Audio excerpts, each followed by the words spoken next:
है गाइस, स्वागत है आपके इस यूट्यूब चैनल हिंद क्लासेस पर। तो आज हम लोग देखने वाले हैं जो आपका क्लास 10 का वीकली टेस्ट होने वाला है आज को। ठीक है, उसका हम लोग वेरी वेरी इंपॉर्टेंट क्वेश्चन देखने वाले हैं सोशल साइंस का। ठीक है, ये देखने वाले very very very very very very very very important question देखने वाले हैं। ठीक है, तो इसलिए इस वीडियो को शुरू से लेकर अंत तक देखिएगा। ठीक है, और अगर हमारे चैनल को अभी तक सब्सक्राइब नहीं किया तो सब्सक्राइब कर दीजिएगा, क्योंकि यहाँ पर वीकली टेस्ट, फाइनल एग्ज़ाम 2025 में जो आपका एग्ज़ाम होगा, ठीक है, उसका भी, और उसके बाद जो न्यूज़ एंड क्विज सभी चीज़ का तैयारी कराया जाता है। ठीक है, तो इसलिए हमारे चैनल के साथ जुड़ना ना भूलिएगा। तो चलिए वीडियो को शुरू करते हैं बिना बहुआ किए। सामाजिक विज्ञान का होगा। ठीक है, क्लास 10 का 90 मिनट का समय मिलेगा। ठीक है, 40 मार्क्स का होगा। चलिए क्वेश्चन की ओर चलते हैं। देख सकते हैं आपका पहला क्वेश्चन बोला जा रहा है। क्या बोला जा रहा है? भारत में पहली कपास मिल कहाँ स्थापित की गई? नागपुर, कानपुर, बम्बई, अहमदाबाद, मद्रास। तो कहाँ किया गया था? तो ये किया गया था बम्बई में। पहला कपास मिल कहाँ पर स्थापित किया गया था? बम्बई में। चलिए नेक्स्ट क्वेश्चन देख लेते हैं। नेक्स्ट क्वेश्चन बोला जा रहा है आपका, कागज़ से क्या बोला जा रहा है? कागज़ से बनने वाली मुद्रा को क्या कहते हैं? तो पत्र मुद्रा, धातु मुद्रा, शाख मुद्रा, मुद्रा। तो क्या कहते हैं इसे? पत्र मुद्रा। ठीक है, option number A is the correct answer. चलिए देख लेते हैं अब। तीसरा नंबर क्वेश्चन है आपका, स्पेनिंग जेनी इस स्पेनिंग जेनी का आविष्कार किसने किया? तो सेबुअल, लक, James Hargreaves, Richard Arkwright, James Watt. तो किसने किया था? तो Richard Arkwright. Option number C is the correct answer. ठीक है, चलिए देख लेते हैं। चौथा क्वेश्चन है, क्षेत्रीय ग्रामीण बैंक की स्थापना कब की गई? क्षेत्रीय ग्रामीण बैंक की स्थापना कब की गई? ठीक है, ऑप्शन है 1967, 1968, 1969, 1963। तो कब किया गया था? 1969। चलिए देख लेते हैं अब।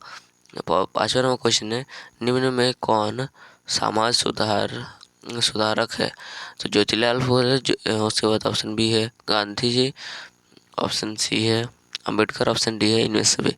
तो कौन ज्योतिलाल ये है, वो भी समाज सुधारक है, गांधी जी भी समाज सुधारक है, और भीमराव अम्बेडकर भी समाज सुधारक है। तो इसीलिए ऑप्शन नंबर डी हो जाएगा इनमें से सभी। ठीक है, चलिए छठा नंबर क्वेश्चन है, भारतीय रिजर्व बैंक की स्थापना कब हुई? तो भारतीय रिजर्व बैंक की स्थापना कब हुई?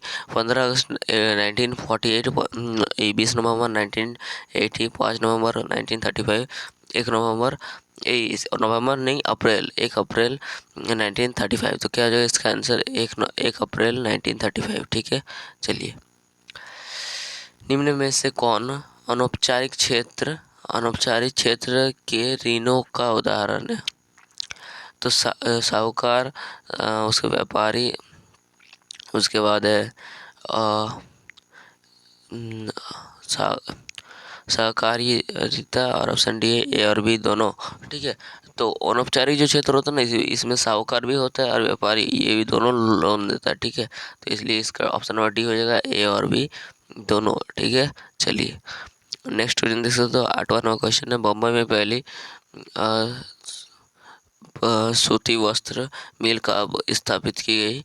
तो ऑप्शन है 1852, 1853, 1864, 1866। तो कहाँ हुआ था? तो 18 कौन सा हो जाएगा? 1852।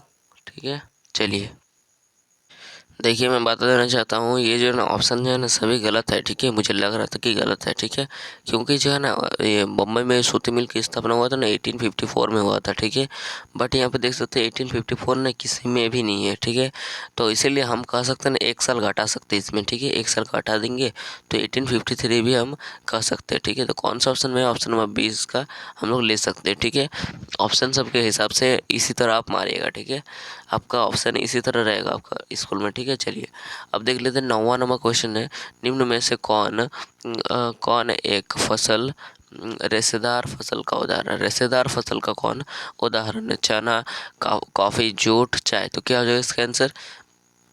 Option number C, jute. ठीक है, चलिए 10 नंबर क्वेश्चन देख लेते हैं। 10 नंबर क्वेश्चन है, कागज से बनी मुद्रा क्या कहलाती है?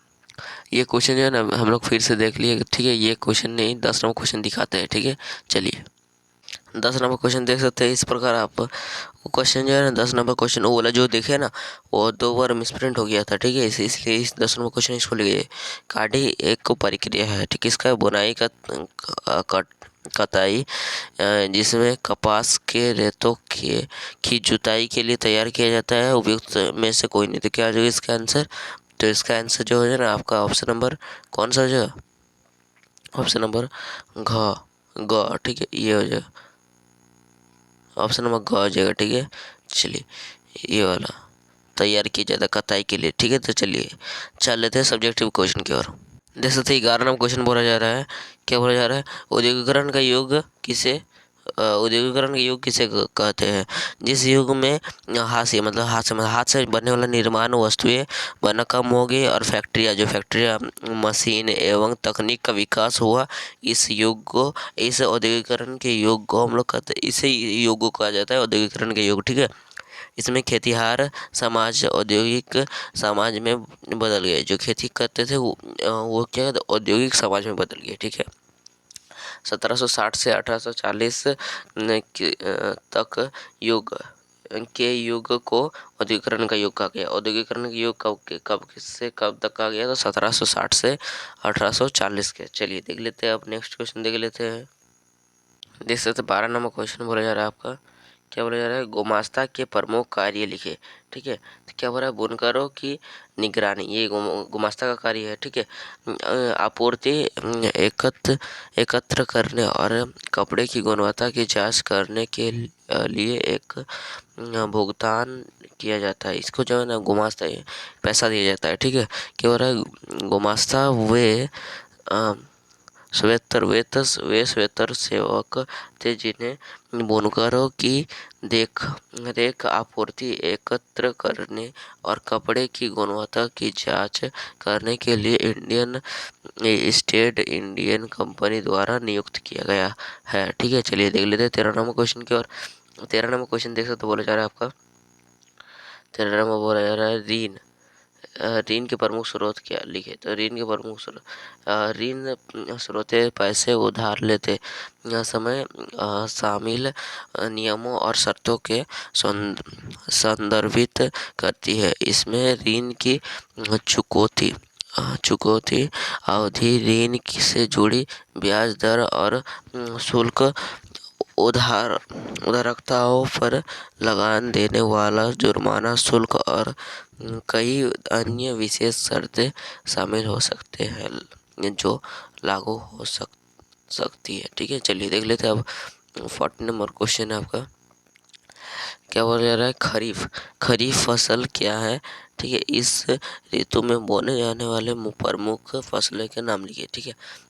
खरीफ फसल की मुख्य फसलें कपास, मूंगफली, धान, बाजरा, मक्का, शकरकंदा, उसके बाद है उर्ज, उर्द, मूंग, मोठ, लोबिया।